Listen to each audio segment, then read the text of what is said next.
So hey hello friends, how are you. आशा करती हूँ कि आप लोग ठीक ही होंगे।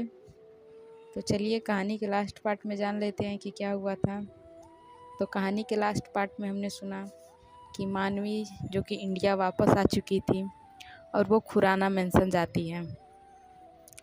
खुराना मेंशन में वो वही गार्डन देखती है जहाँ वो बचपन में अपनी मम्मी के साथ खेला करती थी।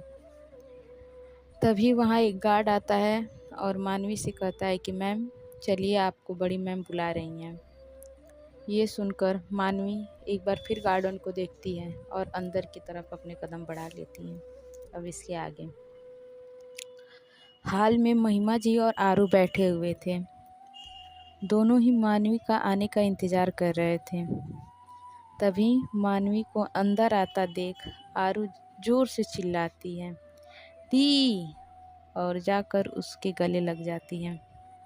अचानक हुए इस हमले से मानवी खुद को संभाल नहीं पाती है। उसके पैर लड़खड़ाने लगते हैं, लेकिन वह फिर खुद को और आरू दोनों को संभाल लेती है और आरू को बैकअप करती हैं।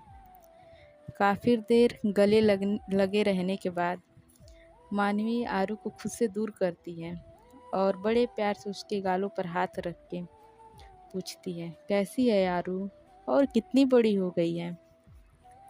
आरू अपनी नम आँखों से, मैं ठीक हूँ, और आप अब आ रही हैं।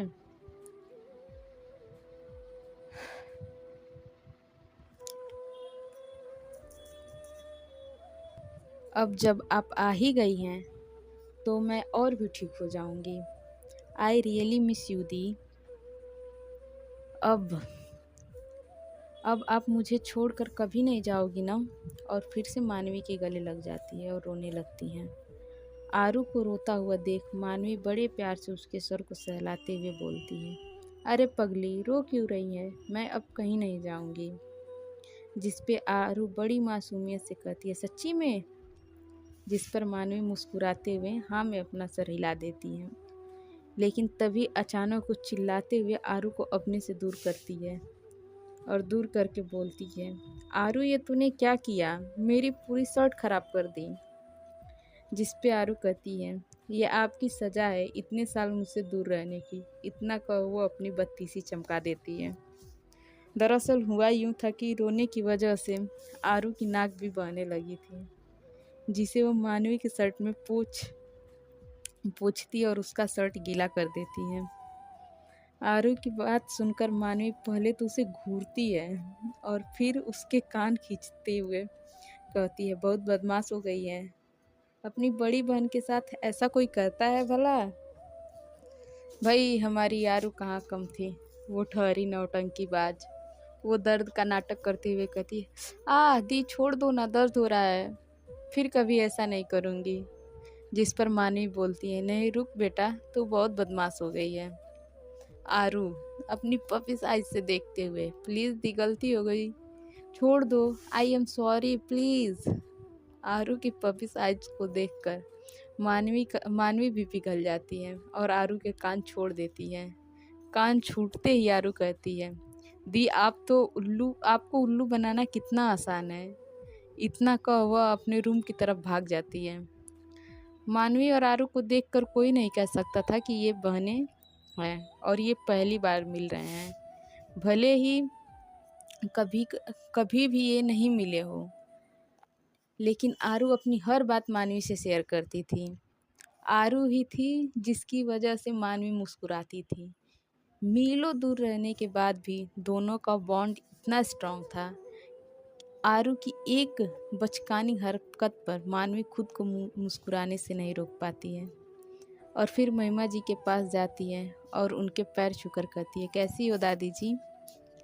जिस पर महिमा जी कहती है, अब तक तो जिंदा ही हूँ। फिर मानवी चिंता से कहती है, ऐसा क्यों कर रही हैं दादी। महिमा जी उसके कंधों पर हाथ रख के कहती है, कुछ नहीं, तुम जाओ आराम करो, सफ़र से थक गई होगी।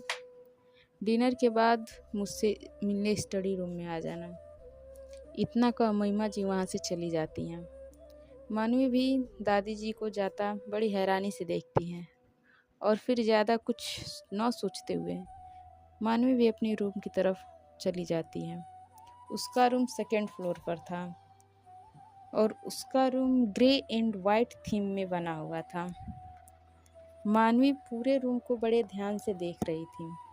एक वक्त था जब वो अपने मॉम डैड के साथ यहाँ रहती थी, लेकिन अब उसकी बस यादें रह गई थीं, जो वक्त के साथ साथ धुंधली सी हो चुकी हैं। तभी उसका ध्यान सामने दीवार पर टकी फैमिली फ़ोटो पर जाती है, जिसमें अलख जी, अवनी जी, मीना जी, रीना जी, ओम जी, महिमा जी, मानवी और एक उसी के उम्र का लड़का भी था। उस वक्त आरू रीना जी के पेट में थी। उस तस्वीर को देखकर मानवी की आंखों में आंसू आ जाते हैं और कुछ कड़वी यादें भी ताज़ा हो जाती हैं, जिन्हें वो शायद ही कभी याद करना चाहती होगी।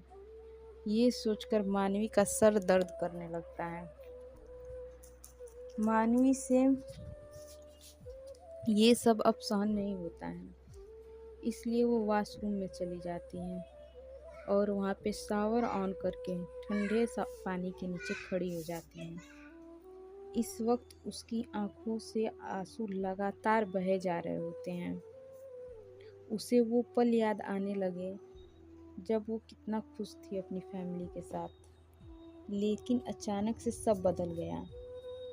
लगभग 18 साल हो चुके हैं इस बात को बीते हुए, लेकिन मानवी अब तक ये सब नहीं भूल पाई। खैर, थोड़ी देर बाद मानवी शावर लेकर बाहर आती है और सीधे क्लोजमेट रूम की तरफ चली जाती है। कुछ टाइम बाद रात के 10 बज रहे थे। मानवी अपने रूम में ही खाना मंगवा डिनर कर लिया था। अब वो स्टडी रूम की तरफ जा रही थी, लेकिन तभी एक कमरे को देखकर वह रुक गई। उस कमरे में एक लड़की विंडो के पास खड़ी थी और वह लगातार चांद को देख रही थी। उस लड़की में कहीं न कहीं मानवी खुद को देख पा रही थी। वो भी इसी तरह अपने मॉम डैड के जाने के बाद ऐसे ही घंटों बैठ चांद को देखती रहती थी। मानवी के कदम खुद ब खुद उस लड़की की तरफ बढ़ने लगते हैं, लेकिन तभी उसे महिमा जी पुकारती हैं। उनके पुकारने से मानवी के बढ़ते हुए कदम वहीं रुक जाते हैं और वो महिमा जी के पास चली जाती हैं। यहाँ पर हमें स्टडी रूम में दिखाया जाता है, जहाँ महिमा जी के सामने मानवी बैठी हुई थी। वहाँ एकदम शांति छाई हुई थी। उस शांति को तोड़ते हुए महिमा जी बोलती हैं, तुम्हें शादी करनी होगी। मानवी पहले तो हैरान होती है, लेकिन फिर बोलती है, मैं शादी नहीं कर सकती। आपको तो पता है ना, मुझे लड़कों में इंटरेस्ट नहीं है। जिस पर महिमा जी बोलती हैं, लेकिन तुम्हारी शादी लड़के से नहीं होगी। मानवी काफ़ी कोशिश करती है बात को टालने की, लेकिन इसका कोई फ़ायदा नहीं होता है। वो महिमा जी की बात सुनकर उसे बहुत गुस्सा आ रहा था, लेकिन वह किसी तरह अपने गुस्से को कंट्रोल करती है और कहती है, सॉरी दादी, लेकिन मैं किसी मासूम की ज़िंदगी बर्बाद नहीं कर सकती। आपको तो पता है ना, मुझे शादी वगैरह में बिल्कुल विश्वास नहीं है। और चलो, आपकी बात मानकर मैंने शादी कर भी ली। मुझे एक लड़की से शादी करने में कोई दिक्कत भी नहीं है, लेकिन क्या ये समाज कभी ऐसे रिश्ते को अपनाएगा? नहीं ना। इस शादी की वजह से पता नहीं उसे कितना कुछ सहना पड़ेगा। भले ही मैं समाज की इस दकियानुमी बातों को नहीं मानती, लेकिन उस मासूम को तो इसी समाज में रहना है। क्यों आप किसी को मेरे साथ बांधकर उसकी ज़िंदगी बर्बाद करना चाहती हैं? जिस पर महिमा जी उसे घूरते हुए कहती हैं, पहले मेरी बात पूरी सुन लो, फिर कुछ कहना। इतना कह महिमा जी उसे मीना जी के बारे में बताती हैं और अवनी जी की लास्ट विश के बारे में भी। वो मानवी को ज़्यादा कुछ नहीं बताती, बस इतना बताती हैं कि अवनी जी चाहती थी कि उसकी और निशा की शादी हो। सारी बात सुनने के बाद मानवी थोड़ी देर चुप रहती हैं और फिर बोलती हैं, अगर ये छोटी माँ और माँ की विश है तो मैं ज़रूर पूरी करूँगी, लेकिन मुझे थोड़ा टाइम चाहिए खुद को इन सब के लिए स्वीकार करने के लिए। इतना कवा बिना महिमा जी की कोई बात सुने वहाँ से चली जाती हैं। महिमा जी हैरानी से उसे जाते हुए देखती हैं। वही कोई था जो स्टडी रूम के बाहर खड़ा उनकी बातें सुन रहा था। मानवी जैसे बाहर निकलती है वो शख्स उसके सामने आकर खड़ा हो गया। मानवी हैरानी से उसे देख रही थी। वहीं दूसरी तरफ निशा विंडो के पास बैठ एकटक आसमान में स्थित तारों को देखते हुए कहती है, तुम्हें तो चांद की रोशनी मिल जाती है, लेकिन मेरा क्या?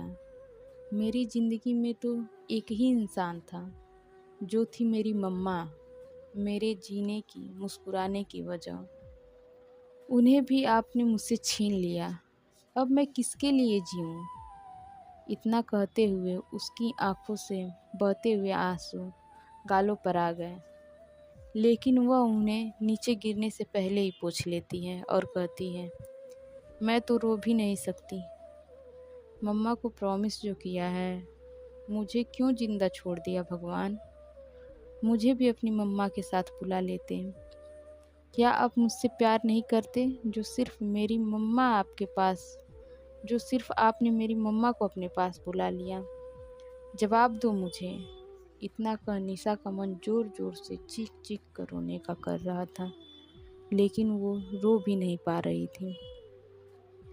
मासूम सी निशा, जो कि 2 दिन पहले कितना खुश थी और अब उसका चेहरा एकदम मुरझा चुका था। उसे देखकर कोई नहीं कह सकता था कि वो निशा है, जो हमेशा हंसती खेलती रहती थी। खैर, जब ज़िंदगी हद से ज़्यादा दुख हो जाए तो कहते हैं ना कोई ऐसा आता है जो आपके सारे दुखों को हर लेता है। निशा की लाइफ में भी कोई ना कोई शख्स आएगा ही। सो फ्रेंड, आज की स्टोरी बस यहीं तक। मिलते हैं नेक्स्ट पार्ट में।